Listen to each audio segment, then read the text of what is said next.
I will hold in order to do business with you.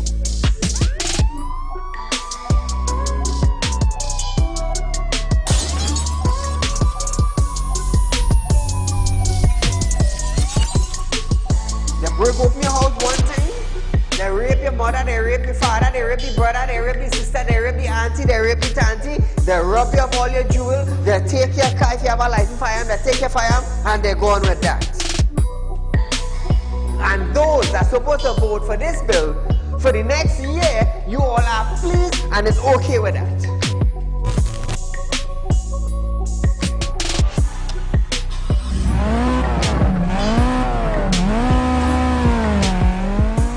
What are they smoking?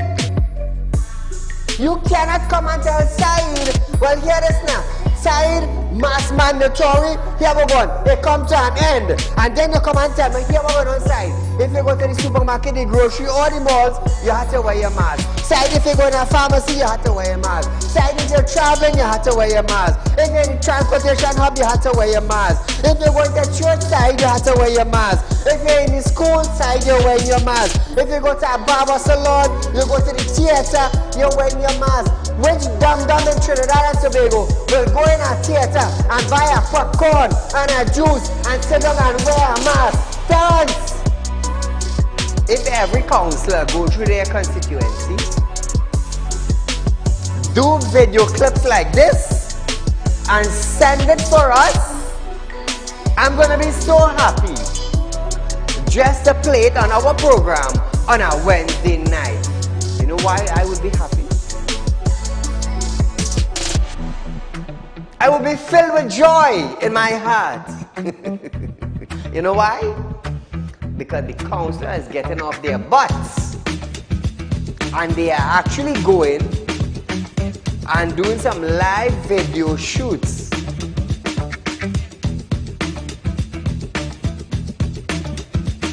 Real Talk took the initiative to find out suppliers of wheat in the world that National Flour Mill could go to.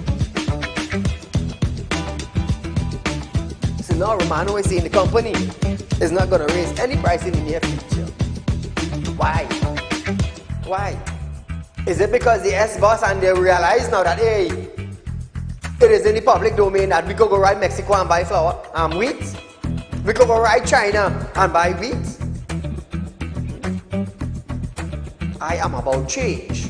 And thus far, Real Talk is very effective in Trinidad and Tobago, coming towards making changes for the citizens.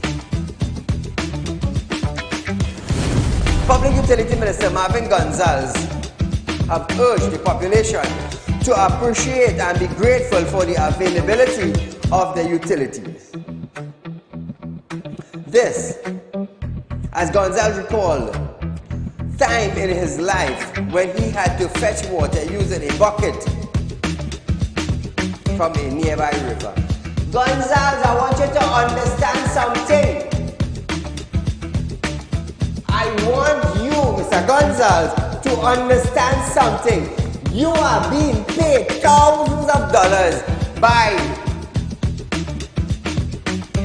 public utility, by the finance ministry, to govern WASA.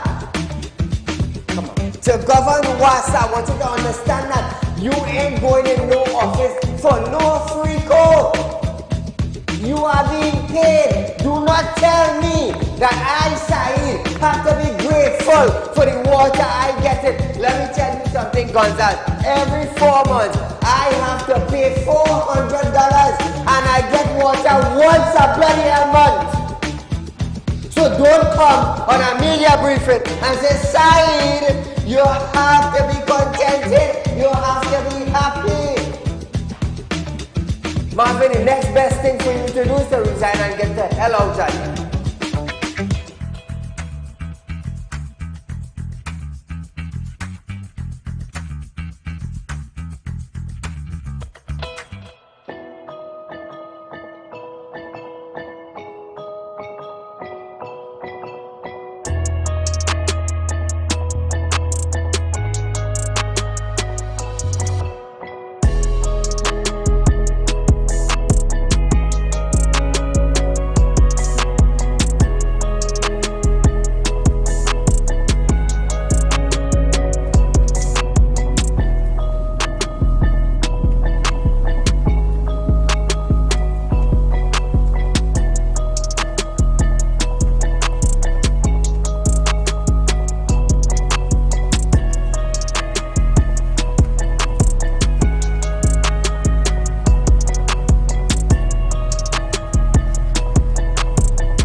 Real Talk with Saieed Ali. I am your host, Saeed. We do want to thank you for joining us tonight, viewers. Real Talk with Saieed Ali live on Synergy Network from Monday to Friday from 7 to 8 p.m. with a rerun the next day from 11:30 a.m. to 12:30 p.m. So Trinidad and Tobago, remember, we are live on Facebook and YouTube. Facebook, it's Real Talk with Saieed Ali. Remember, share our live stream, viewers. We always encourage you to share our live stream. Remember that. Also on YouTube, it's TT Real Talk. Subscribe, hit the bell, and you will know when we go live, Trinidad and Tobago. So encourage your friends and family. Remember, we also give you the opportunity to call in our program live at 238-6716. Remember that, viewers. Also a reminder, Real Talk Credit Union Information has given you the opportunity to open a savings account and a US account for your friends. Encourage your friends, encourage your family, encourage your kids, viewers, to save. Our phone numbers are on screen. Remember, our officer at number 14 Carolina Savannah Road in Shogunas. Remember. Also, Real Talk is giving you 4% on a fixed deposit savings. Our numbers on screen. Remember, viewers, this is our numbers. Please contact our office to set up an appointment. Nowhere in Trinidad and Tobago you're going to get 4% on a fixed deposit savings. Nowhere. I dare you to compare or match us with anybody else in Trinidad. Remember, our office open from 8:30 a.m. to 4 p.m. viewers, Monday to Friday. Saturday is from 8:30 a.m. to 12 noon, both Central and South. So, remember that. I'm also a spiritual consultant. Viewers, those of you who are having spiritual problems, feel free to contact me at any one of the numbers that you saw on screen. So, it's our public concerns night, viewers. It's Wednesday night. But we have a little update for you just before we go into that. We went straight to the PM. No local government election date yet. No date as yet. The anticipated date for local government election was not declared today, but the Prime Minister said it can be expected within the next 3 months. Is he willfully delaying the local government election? EBC says that they are ready. EBC says they are ready. Dr. Rowley said that legislation will be brought to the Parliament to validate the work of the local government bodies between the period December 2022 to May 18, 2023, and then for a further 3 months leading up to the election. The piece of legislation is expected to be ready on Monday, 29th of May, 2023. And once this is accomplished, the date for local government election is within 90 days. Listen to this. Consistent with this advice and decision, the Deputy Chief Parliamentary Council is on standby for the drafting of the necessary legislation to validate all acts of the corporation from December 2022 up to the 18th of May 2023 and for the further 3-month period from 18th of May. This piece of legislation is expected to be ready to be laid in Parliament and debated and taken through all its stages in this Honourable House on Monday, the 29th of May 2023.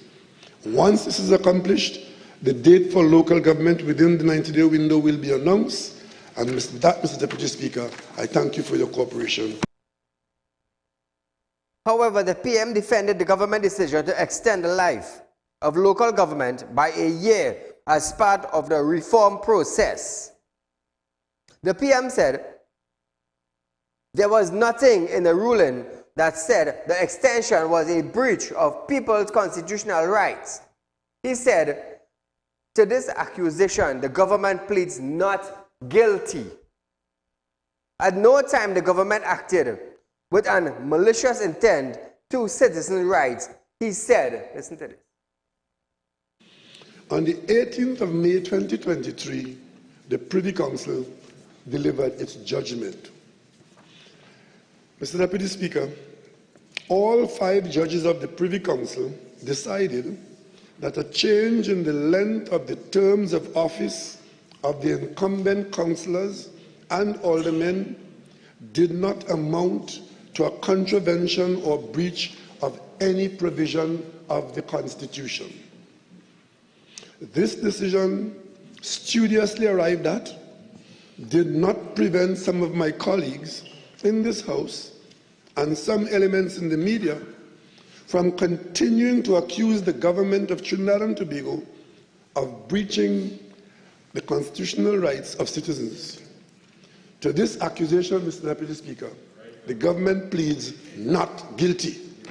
It is important to note that up to Wednesday, 17 May 2023, the government's interpretation prevailed, supported by the reasoned decisions of our local courts, the High Court and the Court of Appeal. This is the proof that our legal and protection systems worked, and at no time did the government act with impunity or wanton disregard for our laws or with any malicious intent towards citizens and their rights. Now Trinidad and Tobago. Opposition MP Rodney Charles queried the legality of the action of the councillors and regional corporation given the Privy Council's ruling. However, Dr. Rowley sought to assure that there is a responsible, or this is a responsible government in office. My question to you is, did the government willfully intend to take away your rights to vote? What in reform, and they were going to reform with the local election, the local government election, what reform? What reform? The Law Association of Trinidad and Tobago, LATT, has moved to support public discourse surrendering the Privy Council ruling against the government, extension of the term of local government councillor and alderman. The LATT media release was a response to what it says was an alleged comment by the Attorney General, Regional Amo, that the press was misrepresenting the findings of the Privy Council to the effect that the government had uprooted people's constitutional rights could border the contempt. Now, it added that commentary or commentators on the instant decision cannot interfere with the already completed Privy Council matter, and therefore cannot have the effect of interfering with the administrative or administration of justice. Enjoying this, you know? Enjoying this. The release further noted the clear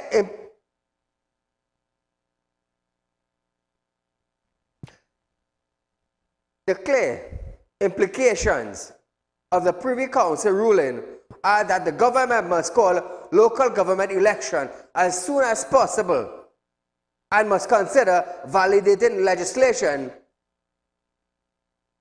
to remedy any illegality that may have ensued as a result of the postponement of the local government election. So even the LATT of Trinidad and Tobago, even the Law Association of Trinidad and Tobago is telling the government, hurry up, hurry up, bring legislations Whatever you have to legislate, bring it forward. And call local government election as soon as possible. Now, the Prime Minister said that they were never taken away the rights or interfered with the rights of the citizen. But it ended up in court.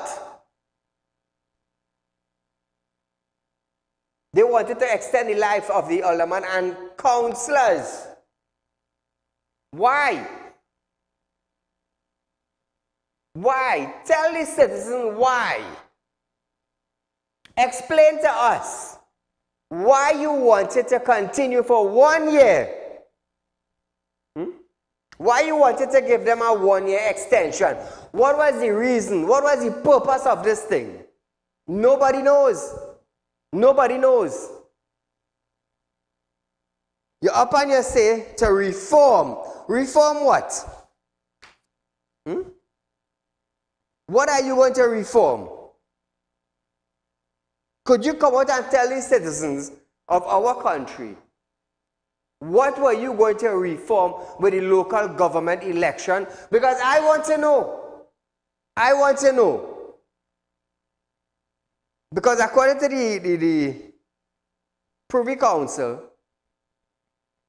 what you did was illegal. What the government did was illegal. And here we have Regional Amo saying that the government had a win. What win did Amo, or what win was Amo talking about? What win? With the $1 billion that the courts have to award Trinidad and Tobago by the airport contract businessmen and them. Are you talking about that $1 billion that the government won? Or are you talking about the Privy Council ruling, which the government did illegally according to the Privy Council? So what win are you talking about, Amo? Tell the citizen, what win are you talking about? What did the government win? I would like to know.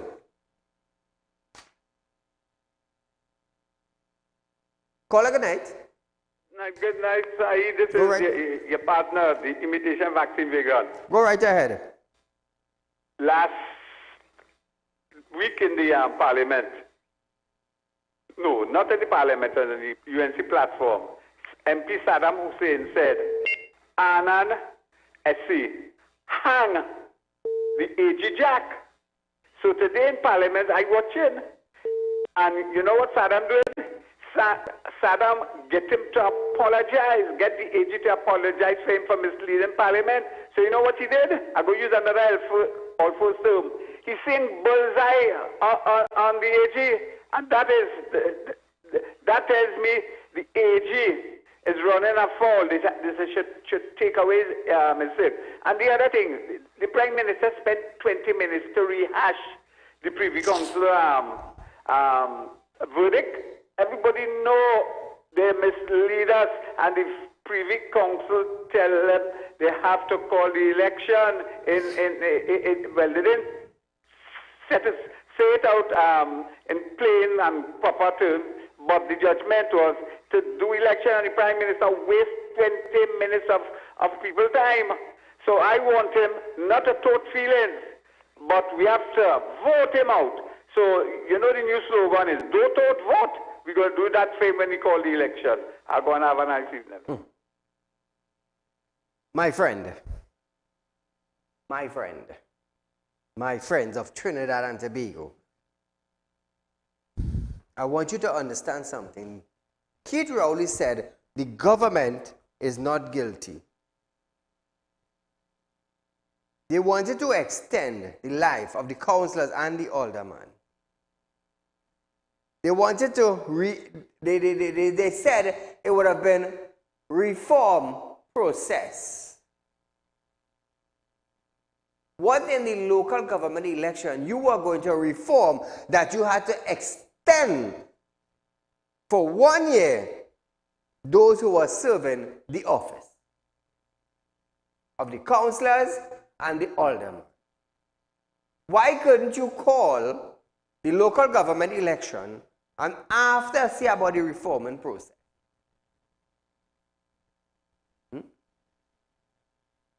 So this is what I'm getting at. What in the local government election you were going to reform that these individuals had to have an extension? What? Why? When? What was the purpose?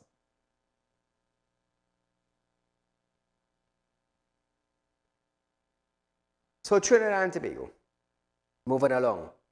President of the Supermarket Association, Rajiv Dipti, wants more joint patrol after hours, as those are the time business are targeted, and efforts to help curb the chronic issues of shoplifting.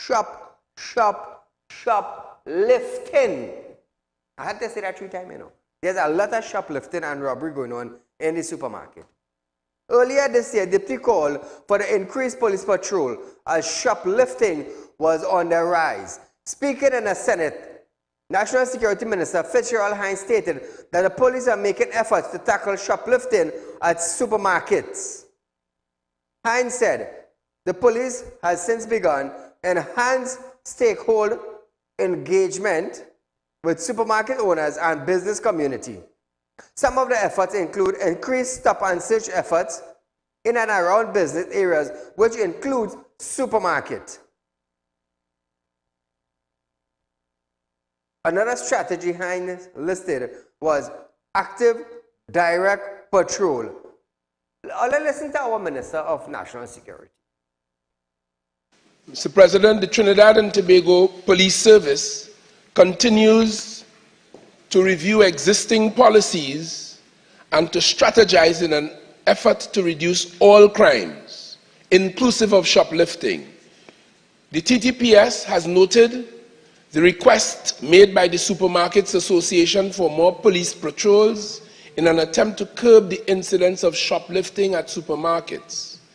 The TTPS, through enhanced stakeholder engagements, will continue to partner in matters aimed at reducing and preventing criminal activities in communities across the country. Some of the strategies being implemented by the TTPS to address these incidents of shoplifting include stop and search exercises, where the TTPS conducts scheduled operations within divisions, paying particular attention to the business areas where supermarkets are located and might be operating at those times. Implementation of the active directed patrols. This is a scientifically driven patrol initiative that utilizes CAPA, or crime and problem analysis data, to map patrol zones and beats. Now, viewers, the minister stated that these patrols are mandated to make public space and focal point, as some operations have been intensified to target particular vehicles type that are known to the police for engaging in that kind of criminal activity. Listen to him one more time. These active directed patrols are mandated to make public spaces a focal point, inclusive of business districts of their patrol routes, and some operations have been intensified to target particular vehicle types and prolific offenders that are generally known to the police for engaging in that kind of criminal activity, with a view to stymie those occurrences. So now, viewers, with the Minister of National Security saying that, we took the opportunity to contact the President of the Supermarket Association, Mr. Rajiv Dipti. Good night, my friend. Good night, Saeed, and good night, Trinidad and Tobago, and to all your viewers. Now, with the current issue being faced by the Supermarket Association, what are some of the defense that you all have put in place for yourselves as supermarket owners? Well, Saeed, and a reference must be made to the burgeoning crime situation that we've experienced ballooning in the last 6 months in Trinidad and Tobago. Last week we had a chamber of chambers meeting, and I did not meet a single person who did not acknowledge that they were in fact affected severely by the crime situation. In our case, inside the supermarkets, what we are seeing right now is more rampant and frequent shoplifting. We have been working with the community policing units to try and ensure that there are more frequent and visible patrols. However, they are letting us know that they also have limited resources. In some cases, vehicles and manpower are issues. What supermarkets are facing right now, and the wider retail community, is having to ensure that we have the physical security in addition to the CCTV cameras, in addition to all the security systems and checks that we put in place to ensure that customers can ensure a high level of secure shopping environment when they come inside the stores. But I have to point out to you, Saeed, that security is one of the top 3 costs in our sector right now, and the costs are only increasing. So there's certainly a case to be made for crime impacting the cost of operations and the cost of food right now, as it's also affected some of our distributors. So we are working with the police, but I mean, by and large, we've seen a lot of community supermarkets being targeted because they're very vulnerable. You see the guys coming with the guns, they get over the counter, they empty the cash registers. These are things that are alarming. We also have more sophisticated crime taking place. Cyber attacks have become something to look out for in 2023, so we are working on all fronts. Now, what are some of the items that are most shoplifted by shoplifters in the supermarket? Can you just give us an idea of some of the items? Sure, I can tell you what some of the more frequent shoplifted items that are reported back to the association. And you have, it's not just basic items for your viewers to be aware of, it's high value items, things like baby formula, things like coffee, things like cheese. Alcohol has always been typically under lock and key in most of these stores, or behind a counter where someone has to retrieve it for you. Some stores have taken to placing items under lock and key. I've seen it with cheese, some of the luxury meats and seafoods, etc., because they cannot bear to sustain the losses. There are persons moving around in what we're describing as gangs. Organized pilferage is taking place. We are seeing it internally within our network. We are sharing the information and evidence between ourselves and police. But what we're noticing is that in the absence of proactive policing, we have to put systems in place ourselves to ensure that we are protected. So there's, I mean, if they could break the seal on a flour inside the store, if they could break the seal on our oil inside the store and find ways to empty it into something else to move around, it's very, they get very creative side. Now, could you give us an average cost of how much extra security or security will be, well, the price of a firm that will charge you for security? It's expensive side, and it really depends on the size of the store. What each supermarket is urged to do within the membership ranks is to conduct a vulnerability assessment of your premises. That would be the physical infrastructure, that would be the human resource element within the staff as well, that would be the systems that you have in place for point of sales, for accounting, warehouse inventory, so at least you could pick up shorts and losses within the system as, you know, not over a longer period of time, but quicker. Security firms are expensive. Armed security is typically very expensive. Unarmed security is very good at detecting, we get mixed results with that, but if you have good security, it's a deterrent to potential theft, but it's still an additional cost you have to bear. They're also keeping in mind the size of the supermarket. When it's peak times, you might have to have more security out there. And it's really about getting your systems right, but it comes at an onerous cost to the establishment. What we're also seeing right now in some communities is that after hours, close to the twilight time when it's getting dark, people tend to stay away from the shopping centers and the high streets because they have come to terms with the fact that the criminal element is something that affects them. So the clientele of a certain establishments are put off. So you're going to see some stores actually closing a little bit earlier as a result because it does not make sense for them to incur the overheads to keep their operations running. So there are various challenges and there are certain connotations that crime is creating, and it's affecting productivity, it's affecting revenues, it's affecting the circular economy of communities. Well, Mr. Rajib, I do want to thank you so much for taking time out to give us that bit of information, and I hope the public do acknowledge it. So thank you once more. You're very welcome, and a very good night to your viewers. Have a good one, Trinidad and Tobago. So viewers, that was the president of the Supermarket Association, Mr. Rajiv Dipti. We are going for a short commercial break, viewers, but when we come back, we're going to start our public concerns night right here on Real Talk with Saieed Ali. It's going live on Synergy Network.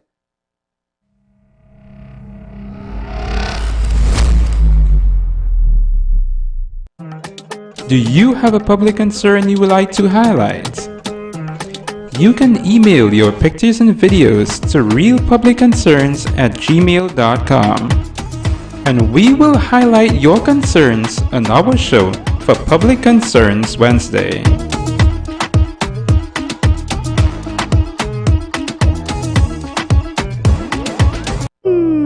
Tired of wasting precious time at the bank applying for a loan, only to be denied? We understand your frustration. Here at Realtalk Group of Companies, we take a different approach. Contact Saeed, Managing Director of Realtalk Group of Companies and licensed moneylender at 238-6716, 242-7690 or 339-1670. Feel free to visit our office at number 14 Carney Savannah Road, Chaguanas, or number 132 Superior Road, Victoria Village, San Fernando. Realtalk Credit Union information stores are now open to members of the public. We are located at the Realtalk Group of Companies building at number 14 Carney Savannah Main Road. Opening hours are from 8:30 a.m. to 4:30 p.m. Contact us via telephone at 238-6716 or 231-6219 to book your appointment. You can also stay connected with us via Facebook.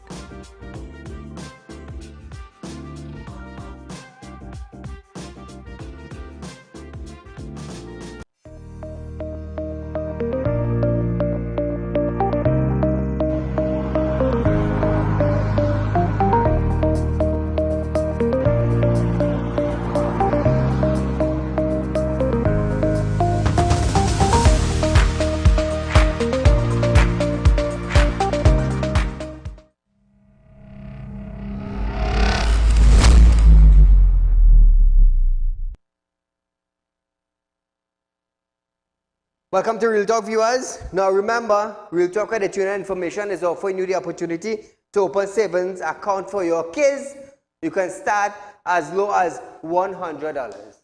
$100 to open a savings account for your kid. Remember, it is important to save for your kids. Why? Because kids are the next generation of judges, lawyers, MPs. Remember that. Doctors, nurses, mechanic, salesperson, technicians, remember that, and they need money. They need to save money in order to have a bright future. Remember that, parents. Also, Real Talk is giving you 4% on fixed deposit. Remember, you can't get that nowhere in Trinidad and Tobago.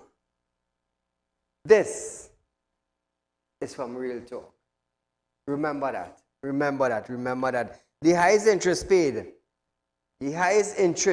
paid in Trinidad and Tobago is from Real Talk. So viewers, call a good night. Yeah, good night, Mr. Saeed. I'd like to make a few points very quick on your show, sir, today. Go right ahead. Okay, sir.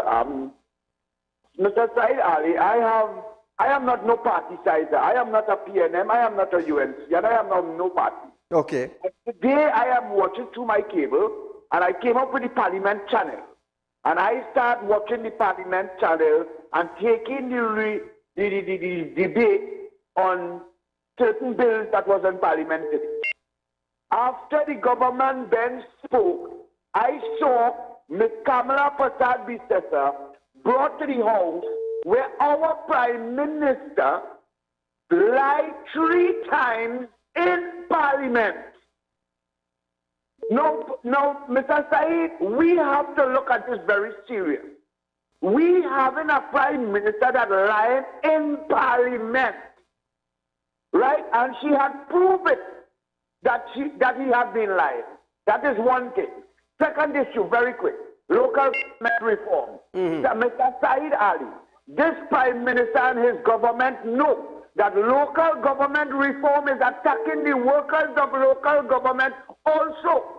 And he knows that if he called election now, local government reform will kick him out from all 14 corporations. And that is the reason why Saieed Ali, this man does not want to honor the PV Council and call election.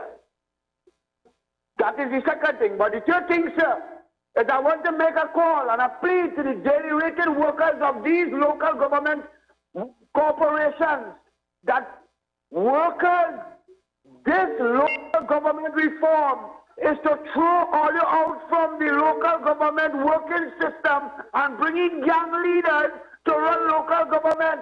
And I want all you to know that we have to vote against local government. All right, thank you, sir. Thank you, my friend. So finally, somebody came out and said it. Finally. You see, if you all heard it from me, you all will say, oh, go outside, you're bashing the Prime Minister, you're bashing PNM. No, I don't bash. I hold them accountable and I demand certain things from them to your heirs, the citizens of Trinidad and Tobago. So you're here now for your own self why the government is prolonging the local government election. All you understand now? Oh, side, you're Abby bashing, and you're this, and you're that, and you're the next. You ain't know what you're saying. Thank God, somebody said it to all you. Caller, good night. Good night, Mr. Saeed. Go right ahead, you're live. I was just listening to the Minister of National Security on your program, and he said we will be targeting certain types of vehicles. Yes. Like a type of racially profiling poor people. Because not everybody will be driving them type of vehicles are criminal. You know, they tried that foolishness in New York in the 90s and it didn't work out too good. That donkey head boy, that man is the most donkey head man I ever seen in my life. They're profiling people now. All right, brother. Thank you, my friend. So you see, viewers, why? You see why we never Real Talk with Saieed Ali?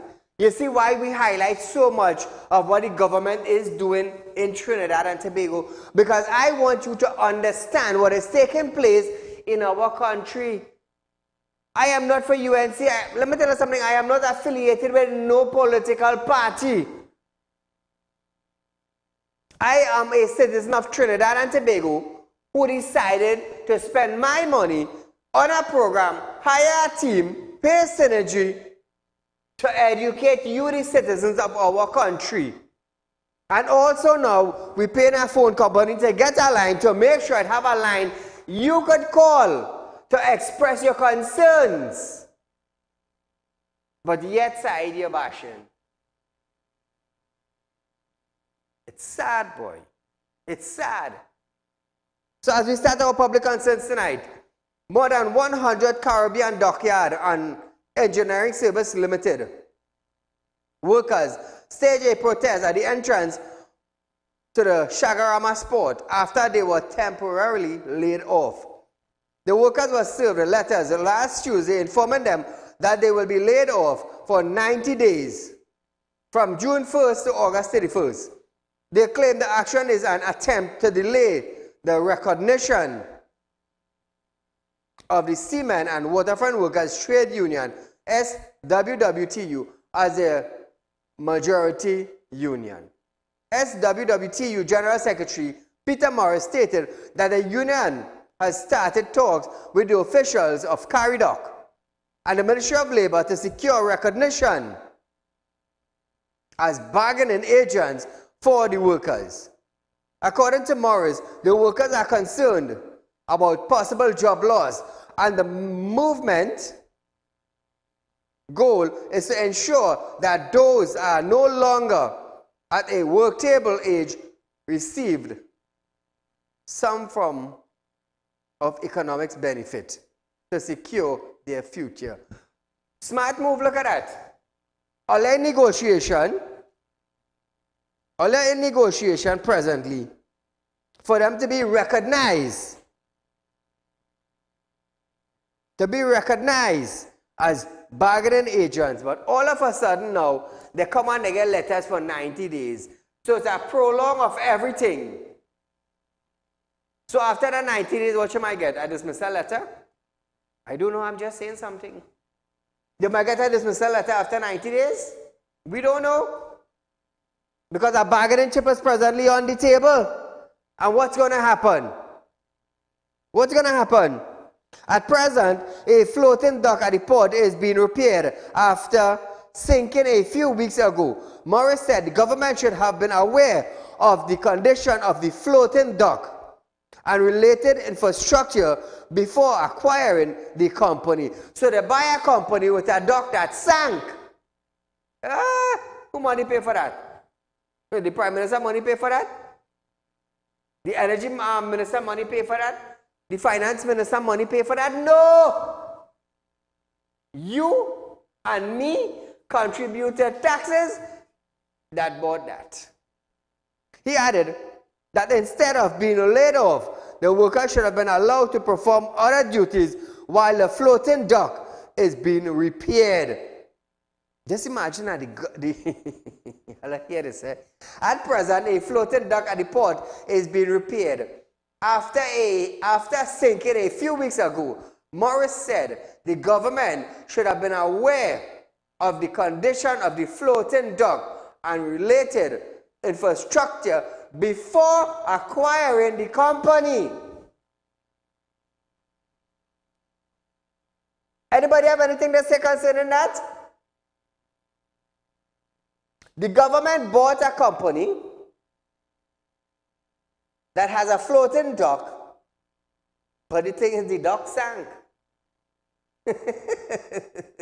The dock sank, and they still went and purchased it. Caller, good night. Yeah, good night, Mr. Said.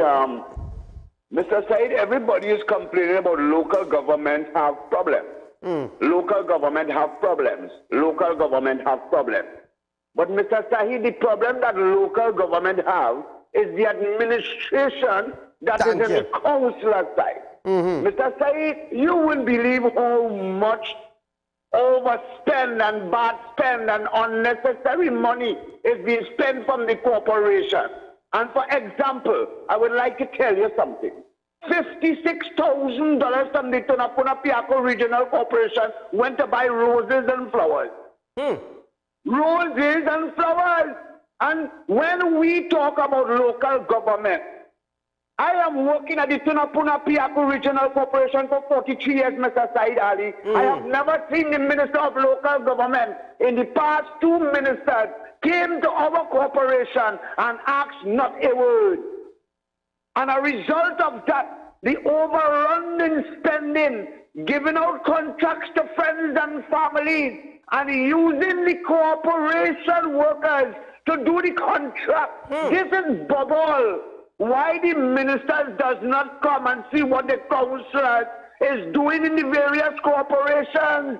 That is what they have to correct. Remove all the councillors from the corruption that they're in contractual arrangements with work in all the corporations, and especially to Tunapuna Piako Regional Corporation. So caller, stay on the line. You there?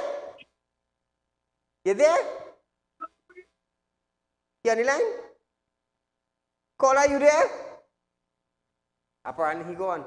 I was going to ask him, what do you think about the extension for the councillors for 1 year? You're right here, Bacchanal. You're right here, Bacchanal. Trinidad and Tobago, I just highlighted what's taking place, you know. I am wisening you as individuals of what is taking place in the government. Oh, Saieed, you're bashing. When you had to buy a BMX bicycle to go to work, then you're going to know. Then you're going to be calling me, Saieed, you are saying nothing. But until time I was bashing. Employees of Caribbean Industrial Research Institution, Kariri, staged a protest outside their workplace at the University of the West Indies, St. Augustine, over their stalled wage negotiation. They said they have not had a wage increase in more than 6 years. Speaking on behalf of the workers, Deputy Leader of the Banking Insurance and General Workers Union, BIGWU, Jason Brown, explained that they met with management of Kariri and they have asked for a counter proposal regarding salaries, but to date, none was given. Brown stated that the next step is to send a letter to the company seeking another meeting. However, he said Kariri management should take the demonstration as a warning. Contacted for comments, a Kariri official added that they are still discussing non-cost items such as paternity leave. However, both parties agreed they would get back to each other before arranging another meeting. No paternity leave. None. So viewers, we are going for a short commercial break, but when we come back, we're going to talk about the bee invasion in Mayaro last Wednesday after this.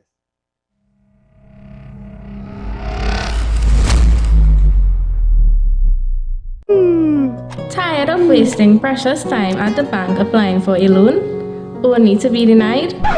We understand your frustration.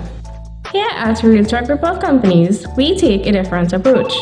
Contact Saieed, Managing Director of Realtor Group of Companies and licensed moneylender at 238-6716, 242-7690 or 339-1670.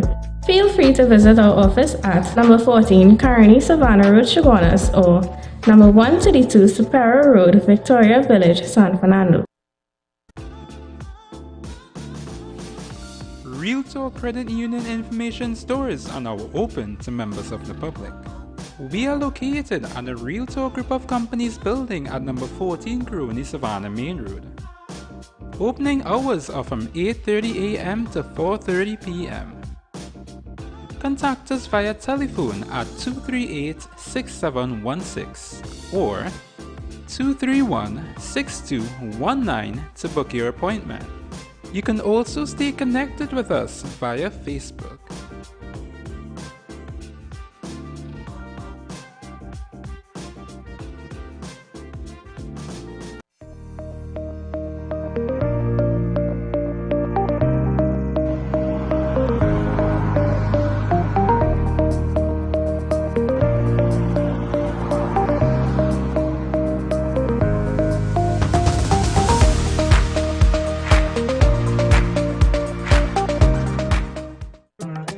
Do you have a public concern you would like to highlight?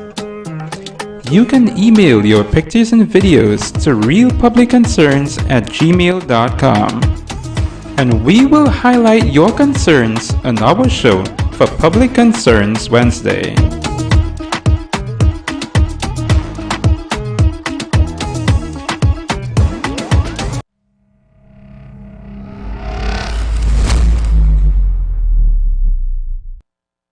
Welcome back to Real Talk viewers.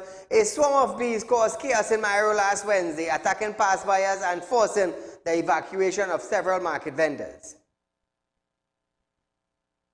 A swarm of Africanized killer bee descended on the town, chasing after pedestrians as they walked past the Mayaro market.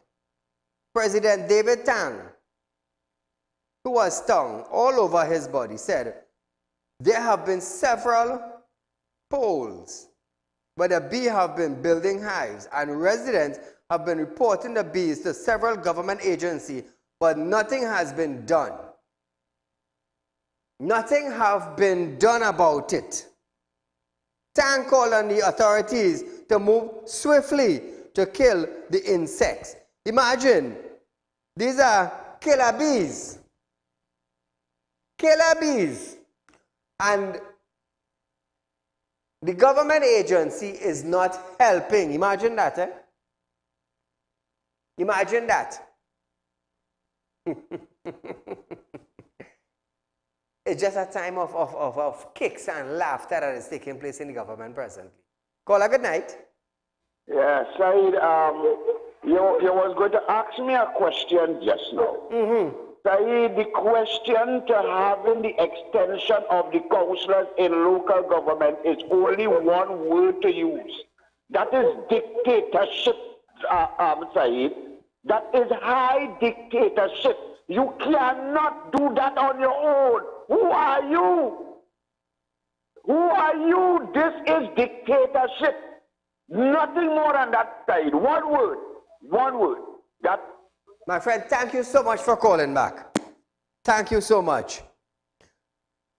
Back to Maya. At the market, vendors hurriedly packed up their goods and evacuated. Those who were reluctant to leave their goods and sales lit a fire on the ground to ward off the insect. Imagine that, eh? Imagine that. Oh, hey, let me tell you something. We live in a real kicksy time, you know. Kicksy time when nothing is being taken serious of. Absolutely nothing is being taken serious.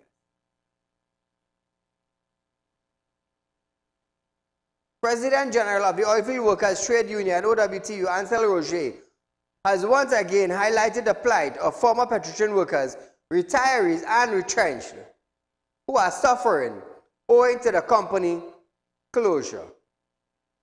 Speaking to affected persons at Guayakara Park, Pointe-à-Pied, Roger recalled that when the state-owned refinery closed in November 18, the government terminated the existing medical plan for both workers and retirees.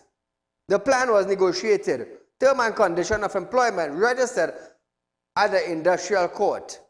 Roger said affected persons were supposed to benefit from the pension and medical plan. However, those matters were in jeopardy because of the appeal by Petrotrin.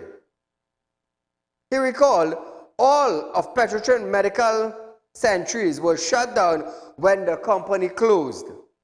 He added that these centres were supposed to provide medical coverage for workers and their spouse during working life and in their retirement age until death. He said the centres are now dilapidated. So what about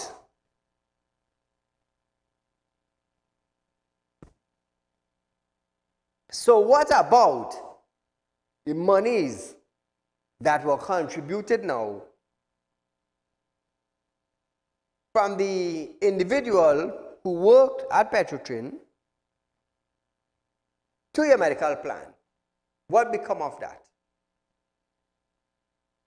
Whose pocket did that money go in? Whose pocket did that money went in?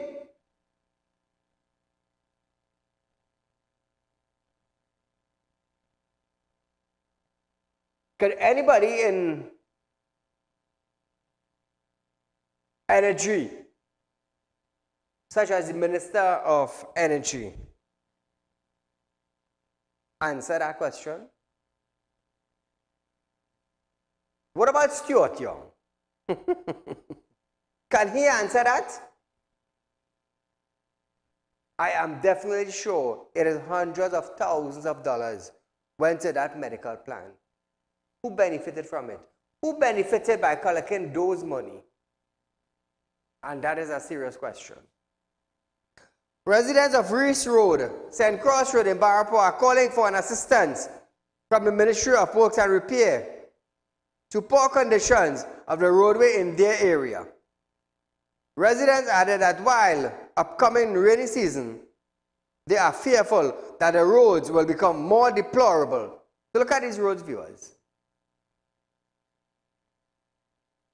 Reach Road and crossing Barapo. Look at that. Move the CG. Look at that. It's sad, you know.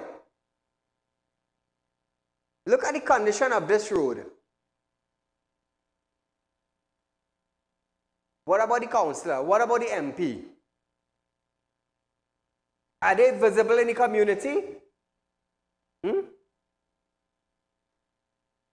It's sad. It's really, really sad. So, know, that is what they are facing. And the rainy season is coming up.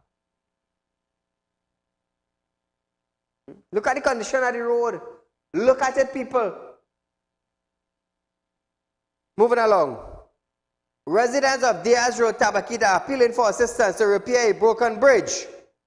The residents fear that as the rainy season approaches, it may deteriorate and become impassable.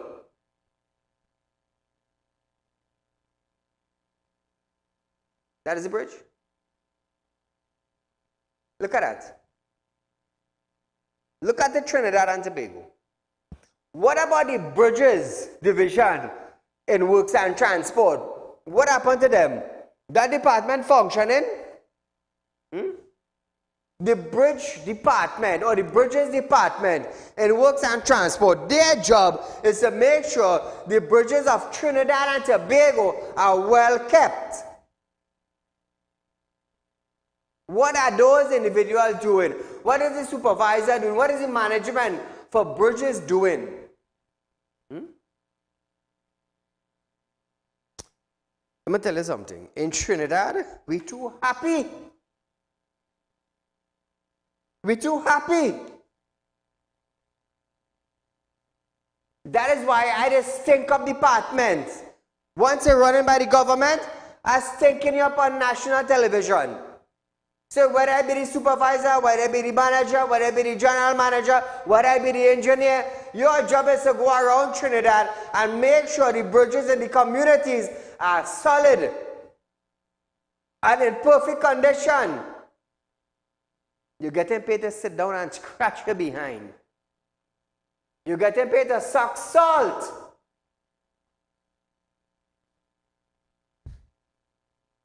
Moving along to Penal area. Penal Debe Regional Corporation Chairman Dr. Alan Sami is not satisfied with a river cleaning done by the Ministry of Works and Transport in the district. In response to comment by Works and Transport Minister Rohan Sinanan about the 500 distilling project undertaken by the ministry, Sami said cleaning of watercourse in Penal Debe was done only in parts. He stated that where there is high visibility, the ministry is cleaning those parts of the watercourse, while above and below, that the watercourse are not being cleaned. Sami said 60,000 of Penal Debe to 90,000 residents are impacted directly or indirectly when there is flooding. And he called for a comprehensive cleanup program from the sources of the water to the exit point in the Gulf of Paria. He said that over the next 25 working days, the corporation did a massive bulk waste cleaning exercise and approximately 600 loads were removed and drains were cleaned. So what exactly did the Ministry of Works and Transport cleaning crew did?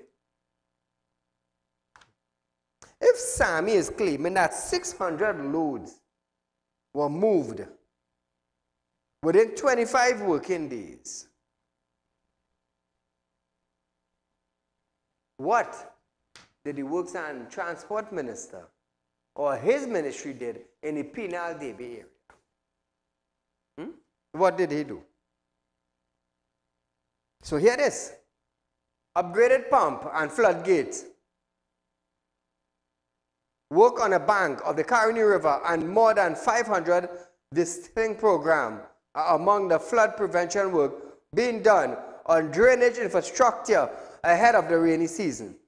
Works and Transport Minister gave the information in response to a question from Opposition Senator Wade Mack, who asked whether anything was being done to prevent a recurrence of the excessive water experience or the excessive flooding experience last year. CNN stated that Works Minister is already, or the Works Ministry is already developing strategies. Really? I'll listen to this.